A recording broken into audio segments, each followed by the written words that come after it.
नमस्कार, मैं हरि, आप देख रहे हैं डिजिटल न्यूज झारखंड। आज जानते हैं झारखंड के प्रमुख खबरों के बारे में। इससे पहले छोटी सी निवेदन की वीडियो को एक लाइक अवश्य कर दें। आपका लाइक करना ही हमारा मेहनत का फल होता है। तो चलिए शुरू करते हैं आज की पहली और बड़ी खबर। नियोजन नीति को लेकर एक बड़ी खबर आ रही है कि झारखंड के 7 लाख युवाओं की राय पर तय अब 2016 के पूर्व की नीति पर होगी नियुक्ति। दरअसल आपको बता दूं कि राज्य सरकार की नियोजन नीति का ड्राफ्ट तैयार हो गया है। सरकार 2016 से पूर्व की नीति को फिर से लागू कर नियुक्ति प्रक्रिया शुरू करने की तैयारी कर रही है। बता दूं कि राज्य सरकार 27 फरवरी को कैबिनेट की बैठक में नीति का मसौदा ला सकती है। उच्च पदस्थ सूत्रों से मिली जानकारी के अनुसार 2016 की नीति में आंशिक फेरबदल हो सकता है। तो वहीं सरकार ने नियोजन नीति को लेकर राज्य के युवाओं के साथ संवाद किया था। राज्य के 7 लाख युवाओं को मुख्यमंत्री का रिकॉर्ड संदेश भेजकर उनकी राय मांगी गई थी। बता दूं कि राज्य के 90% युवाओं की एक ही राय थी कि सरकार सबसे पहले नियुक्ति प्रक्रिया अविलंब शुरू करे। तो वहीं युवाओं की राय के आधार पर ही सरकार नियुक्ति प्रक्रिया को आगे बढ़ाने की दिशा में पहल की है। आपको बता दूं, सूचना के मुताबिक गैर आरक्षित रिक्तियों में कुछ फेरबदल कर सरकार नई नीति बनाएगी।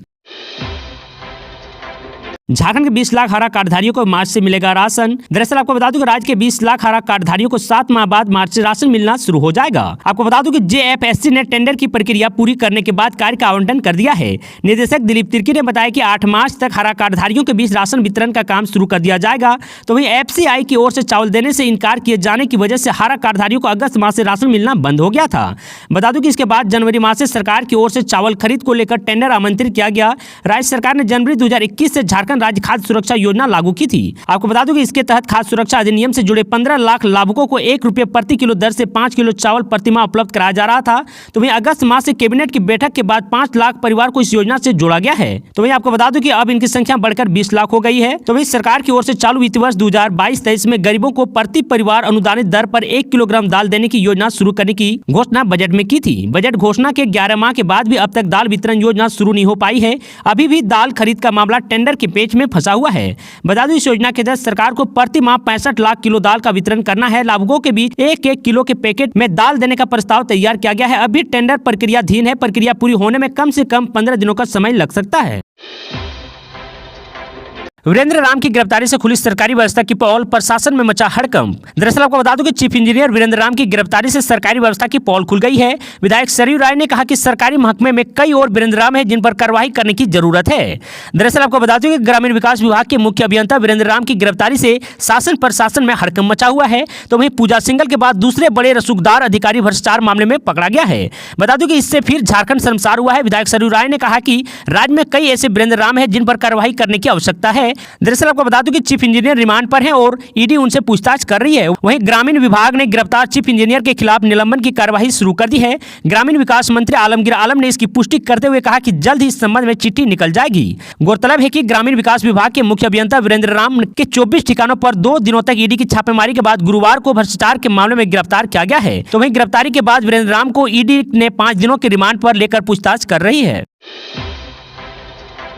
जमीन में गाड़ कर रखो पैसा, बैंक में नहीं। झारखंड के सीएम हेमंत सोरेन ने जनता को क्यों दे डाली ऐसी सलाह। दरअसल आपको बता दूं कि झारखंड के मुख्यमंत्री हेमंत सोरेन ने रामगढ़ में एक चुनावी सभा को संबोधित करते हुए अजीबोगरीब बयान दे दिया है। मुख्यमंत्री ने जनसभा में मौजूदा लोगों से कहा कि अपना पैसा जमीन में गाड़ दो लेकिन बैंक में मत रखो। उन्होंने कहा कि आज भरोसा नहीं है कि कौन सा बैंक कब डूब जाए। मुख्यमंत्री हेमंत सोरेन ने कहा कि आजाद भारत का सबसे बड़ा पैसे का घोटाला मोदी सरकार में हुआ है। उन्होंने कहा कि अर्थव्यवस्था तिरमरा गई है, पता नहीं कौन सा बैंक कब डूब जाए। कहा कि बैंक वालों के हाथ पांव कांप रहा है। तो वहीं सीएम हेमंत सोरेन ने कहा कि मैंने शुरू से गांव देहात के किसान और मजदूर से कहा था कि आप लोग अपना पैसा बैंक में मत रखिए, आजकल बैंक लगातार डूब रहा है। मैंने लोगों से कहा कि प्लास्टिक में भरकर पैसा जमीन में गाड़ दें लेकिन बैंक में मत रखें। उन्होंने कहा कि आज हालात ऐसी है कि बैंक वालों अपना पैसा कब लेकर भाग जाएगा पता भी नहीं चलेगा। तो उन्होंने कहा कि हमारे बूढ़े बुजुर्गों ने यह काम किया था, बक्सा के नीचे कपड़ा के अंदर और चावल के बोरे में पैसा रखते थे, कम से कम जितना रखते थे उतना मिल तो जाता था, आज तो वह भी नहीं मिलता। झारखंड कांग्रेस विधायक केस कांड, हाईकोर्ट में एमएलए राजेश कश्यप की क्रिमिनल रिट याचिका पर फैसला सुरक्षित। दरअसल आपको बता दूं कि झारखंड हाईकोर्ट के जस्टिस एसके चंद्रशेखर की अदालत ने कांग्रेस विधायक के खिलाफ रांची के आरगोड़ा थाने में दर्ज शून्य प्राथमिकियों को कोलकाता ट्रांसफर करने को चुनौती देने वाली याचिका पर सुनवाई की। बता दूं, मामले की सुनवाई के दौरान अदालत ने प्रार्थी झारखंड सरकार, पश्चिम बंगाल सरकार, केंद्र सरकार व सूचक का पक्ष सुना। बता दूं, मामले में सुनवाई पूरी होने के बाद अदालत ने अपना फैसला सुरक्षित रख लिया है। उल्लेखनीय है कि प्रार्थी कांग्रेस विधायक राजेश कश्यप ने हाईकोर्ट में क्रिमिनल रिट याचिका दायर की है। वहीं झारखंड हाईकोर्ट के जस्टिस एस.के. चंद्रशेखर की अदालत ने सुनवाई के दौरान बंगाल सरकार से पूछा कि विधायकों के पास से नगद राशि बरामद हुई थी, वह मामला आयकर विभाग के पास क्यों नहीं भेजा गया, आईपीसी की किस धारा के तहत यह मामला दर्ज किया गया है। तो वहीं इस पर पश्चिम बंगाल सरकार की ओर से वरीय अधिवक्ता अनिल कुमार सिन्हा ने बताया कि मामले में जांच जारी है, यह पता नहीं चल पाया है कि पकड़ी गई नगद राशि किस मद की है। झारखंड में बर्ड फ्लू की दस्तक बढ़ रहा है, ऐसे में पड़ोसी राज्यों को भी अलर्ट किया गया है। आपको बता दूं, त्योहार सीजन में मटन चिकन की बिक्री बढ़ जाती है, होली नजदीक है, ऐसे में झारखंड में एक बड़ा खतरा दस्तक दे रहा है। आपको बता दूं, बोकारो में बर्ड फ्लू की दस्तक अपने साथ साथ एक बड़ी चेतावनी लेकर आई है। इसके बढ़ते खतरे का अंदाजा इसी से लगाया जा सकता है कि केंद्र सरकार ने गुरुवार को संक्रमण को रोकने में राज्य सरकार की मदद के लिए 2 अलग अलग केंद्रीय दल की टीम को जिम्मेदारी सौंपी है। ICAR लैब भोपाल द्वारा बोकारो के फर्म से भेजे गए सैंपल में बर्ड फ्लू की पुष्टि की गई थी, जिसके बाद केंद्र और राज्य ने इसे गंभीरता से लिया है। आपको बता दूं कि बर्ड फ्लू का खतरा राज्य के दूसरे जिलों में भी फैल सकता है, इसलिए सतर्क किया गया है कि मुर्गा, मुर्गी और बतख के सेवन से बचना चाहिए। बर्ड फ्लू की खबर का असर भी मांसाहारी की दुकानों पर दिखने लगा है। राजधानी रांची के अलावा राज्य के कई जिलों में फिश की बिक्री पर असर पड़ रहा है। तो वहीं बर्ड फ्लू के बढ़ते खतरे को देखते हुए मछली और मटन की बिक्री बढ़ने लगी है। दूसरी तरफ केंद्र ने राज्य सरकार से कहा कि पीपी किट को अन्य सामानों का पर्याप्त स्टॉक रखें। इसके साथ ही आसपास के दूसरे राज्यों को भी सतर्क रहने की सलाह दें। झारखंड में आईईडी विस्फोट में महिला घायल, तो वहीं 3 दिन पहले गई थी एक की जान। दरअसल आपको बता दूं, झारखंड के पश्चिमी सिंहभूम जिले में शुक्रवार को माओवादियों की ओर से किए गए आईईडी विस्फोट में 55 वर्षीय एक महिला घायल हो गई।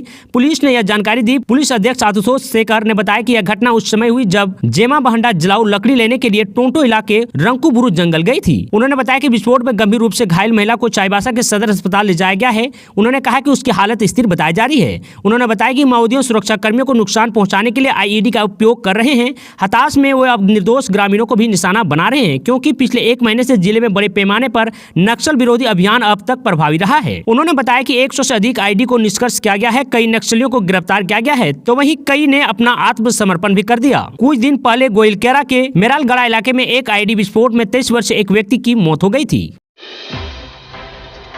रिम्स में मरीजों की मौत का मामला, झारखंड एससी ने सरकार से मांगा जवाब। दरअसल आपको बता दूं कि रांची स्थित मेडिकल कॉलेज रिम्स में जूनियर डॉक्टर और नर्सों की हड़ताल के दौरान 28 मरीजों की मौत के मामले में झारखंड हाईकोर्ट ने राज्य सरकार से जवाब मांगा है। यह मामला जून 2018 का है, जिसमें हाईकोर्ट ने सरकार से जवाब तलब किया था। कोर्ट ने सरकार से पूछा था कि इस मामले में उसके स्तर से क्या कार्य हुई है और जिन लोगों की मौत हुई उनके परिजनों का मुआवजा मिला या नहीं। हाईकोर्ट ने इस मामले को लेकर दायर एक जनहित अर्जी पर गुरुवार को सुनवाई की। मामले की अगली सुनवाई 16 मार्च को होगी।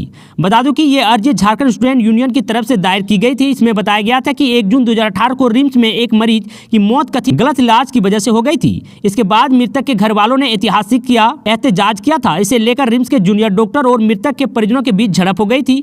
हंगामा होने के बाद रिम्स में 2 जून 2018 से जूनियर डॉक्टरों एवं नर्सों ने हड़ताल कर दी थी। हड़ताल के दौरान रिम्स में चिकित्सक व्यवस्था पूरी तरह से प्रभावित हो गई। इस दौरान तकरीबन 35 मरीजों को ऑपरेशन टल गया और 600 से ज्यादा मरीज रिम्स में बगैर इलाज कराए वापस लौट गए थे। इलाज के बगैर 28 मरीजों ने दम तोड़ दिया था।